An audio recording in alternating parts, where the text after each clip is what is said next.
Shalom, bertemu lagi dalam program Rema STBI, Renungan Mahasiswa STBI Semarang.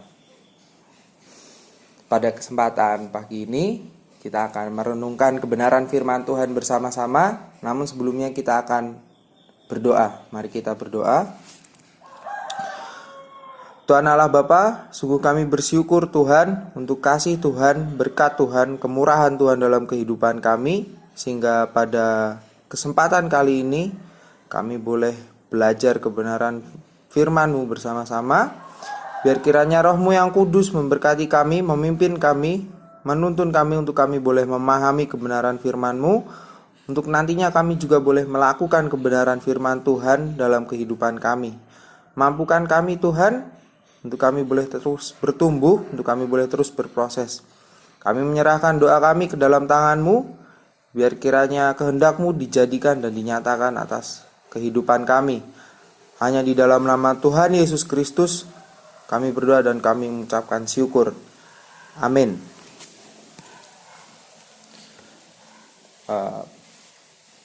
Pada kesempatan kali ini kita akan merenungkan firman Tuhan bersama-sama.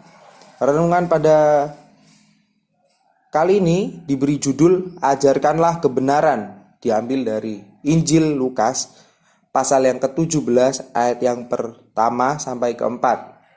Kita akan buka Alkitab kita bersama-sama. Saya akan bacakan untuk kita semua. Lukas pasal yang ke-17 ayat 1 yang sampai dengan yang ke-4, dengan judul perikop beberapa nasihat. Demikian bunyi firman Tuhan. Yesus berkata kepada murid-muridnya, tidak mungkin tidak akan ada penyesatan, tetapi celakalah orang yang mengadakannya. Adalah lebih baik baginya jika sebuah batu kilangan diikatkan pada lehernya, lalu ia dilemparkan ke dalam laut, daripada menyesatkan salah satu dari orang-orang yang lemah ini. Jagalah dirimu. Jikalau saudaramu berbuat dosa, tegurlah dia, dan jikalau ia menyesal, ampunilah dia. Bahkan jikalau ia berbuat dosa terhadap engkau 7 kali sehari, dan 7 kali ia kembali kepadamu dan berkata, aku menyesal, engkau harus mengampuni dia. Kebenaran adalah suatu hal yang tetap sama jika ia disampaikan dimanapun, kapanpun, dan kepada siapapun. Kebenaran tidak berubah-ubah dalam bentuknya, dalam sifatnya, dan juga dalam penyampaiannya. Lalu, firman Tuhan pada kali ini berbicara kepada kita sebagai orang percaya dan sebagai murid Tuhan, untuk kita mengajarkan kebenaran, membagikan kebenaran dalam kehidupan kita.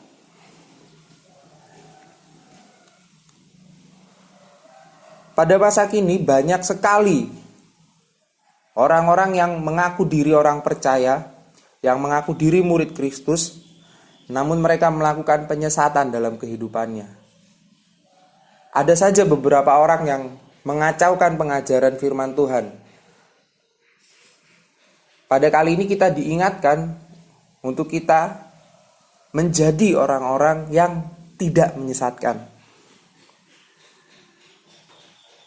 Lalu, apa alasan kita untuk kita mengajarkan kebenaran? Mengapa kita harus mengajarkan kebenaran? Poin yang pertama adalah kebenaran adalah sebuah keharusan. Diambil dari ayat yang pertama dan ayat yang kedua. Dikatakan begini, celakalah orang yang mengadakannya. Maksud mengadakannya adalah mengadakan penyesatan. Celakalah orang yang mengadakan penyesatan.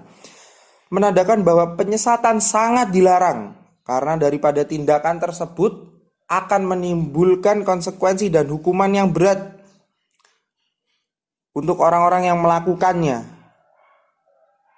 Dan di ayatnya yang kedua dituliskan, adalah lebih baik baginya jika sebuah batu kilangan diikatkan pada lehernya, lalu ia dilemparkan ke dalam laut, daripada menyesatkan salah satu dari orang-orang lemah ini.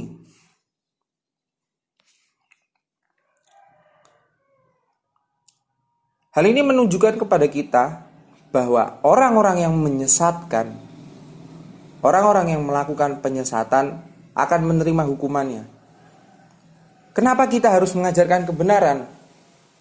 Alasannya adalah bukan karena kita takut dengan hukumannya, bukan karena kita nanti akan dihukum ketika kita melakukan penyesatan dan ketika kita menjadi penyesat, namun kita harus mengajarkan kebenaran karena itu adalah perintah dan tanggung jawab kita sebagai orang percaya.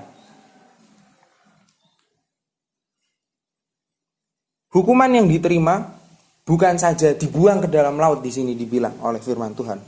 Namun Yesus mengatakan bahwa lebih baik juga jika batu kilangan diikatkan pada lehernya, menandakan bahwa ketika orang-orang yang sudah melakukan penyesatan, mereka mendapatkan hukuman, dan hukumannya akan menjadi lebih berat ketika mereka melakukan penyesatan. Hal ini menjadi pengingat buat kita, menjadi reminder buat kita untuk kita tidak melakukan penyesatan. Penyesatan bukan hanya dilakukan oleh pengajar-pengajar di atas mimbar atau guru-guru di atas mimbar yang mengajarkan kebenaran firman Tuhan, menyampaikan firman Tuhan, bukan hanya dilakukan saat itu. Namun penyesatan juga bisa dilakukan oleh kita sebagai orang percaya melalui sikap hidup kita yang menyimpang, melalui sikap hidup kita yang gak berkenan di hadapan Tuhan. Hal ini akan membuat orang-orang di luar Tuhan melihat kita sebagai orang-orang percaya bahwa hidup kita tidak mencerminkan, tidak memancarkan kasih Tuhan dalam kehidupan kita. Kita malah menjadi serupa dengan dunia. Kita nggak memiliki perbedaan sama sekali dengan orang-orang dunia ketika kita tidak melakukan kebenaran firman Tuhan dalam kehidupan kita. Ini merupakan bentuk penyesatan karena seharusnya orang-orang percaya tidak melakukan hal-hal yang dilakukan oleh orang-orang dunia. Maka dari itu kita harus mengkoreksi diri kita masing-masing terlebih dahulu sebelum kita melihat ke orang lain, sebelum kita menegur orang lain. Kita harus mengkoreksi diri kita, apakah kita sudah melakukan dan mengajarkan kebenaran firman Tuhan dalam kehidupan kita, dengan sikap hidup kita, dengan perilaku kita, pikiran kita, perbuatan kita, perkataan kita. Sudahkah kita mencerminkan firman Tuhan dalam kehidupan kita? Mari kita mengkoreksi diri kita masing-masing. Lalu pada poinnya yang kedua adalah waspadalah dan tegurlah. Pada ayat yang ketiga dan keempat bunyinya demikian, jagalah dirimu jikalau saudaramu berbuat dosa, tegurlah dia, dan jikalau ia menyesal ampunilah dia. Bahkan jikalau ia berbuat dosa terhadap engkau 7 kali sehari, dan 7 kali ia kembali kepadamu dan berkata aku menyesal, engkau harus mengampuni dia. Poin kedua yang menjadi perhatian pada renungan kali ini adalah kita sebagai orang percaya, kita harus waspada terhadap penyesat dan juga memperhatikan diri kita seperti yang sudah kita belajar sama-sama tadi. Apakah kita termaksud penyesat? Yesus menyuruh kita untuk menjaga diri kita dari penyesat dan menjaga diri kita dari perilaku penyesatan. Jadi kita harus berhati-hati. Apakah kita termasuk penyesat ataukah kita menjadi orang-orang yang disesatkan? Kita harus menjaga diri kita. Selanjutnya kita juga harus mengintrospeksi diri.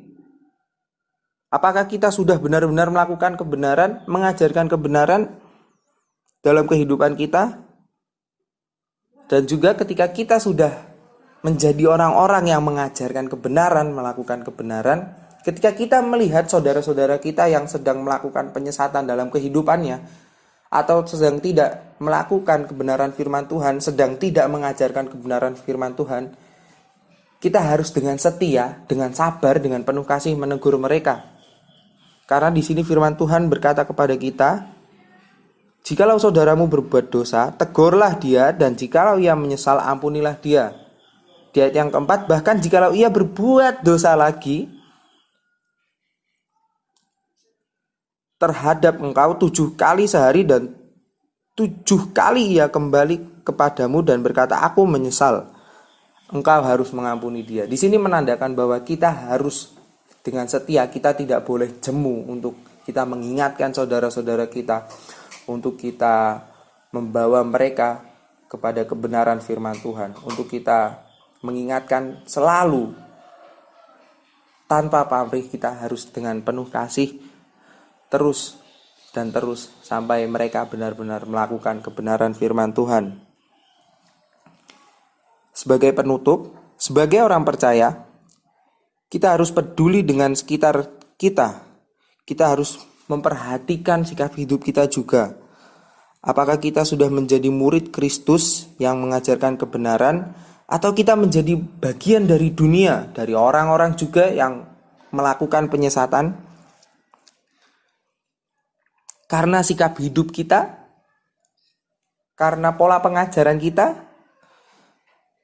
mari kita terus berwaspada, mawas diri untuk kita terus menjaga diri kita, agar kita tetap terus belajar melakukan kebenaran firman Tuhan bersama-sama. Mari kita terus berusaha, kita terus belajar bersama-sama, saling mengingatkan dalam kasih Kristus untuk kita bisa hidup sesuai dengan kebenaran firman Tuhan. Tuhan memberkati kita semua, mari kita berdoa.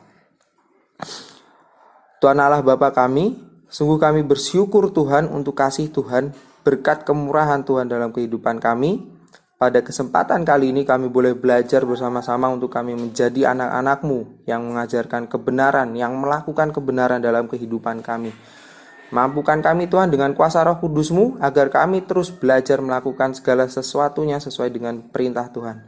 Hanya di dalam nama Tuhan Yesus Kristus, Tuhan dan Juru Selamat kami yang hidup, kami berdoa dan kami mengucap syukur. Amin.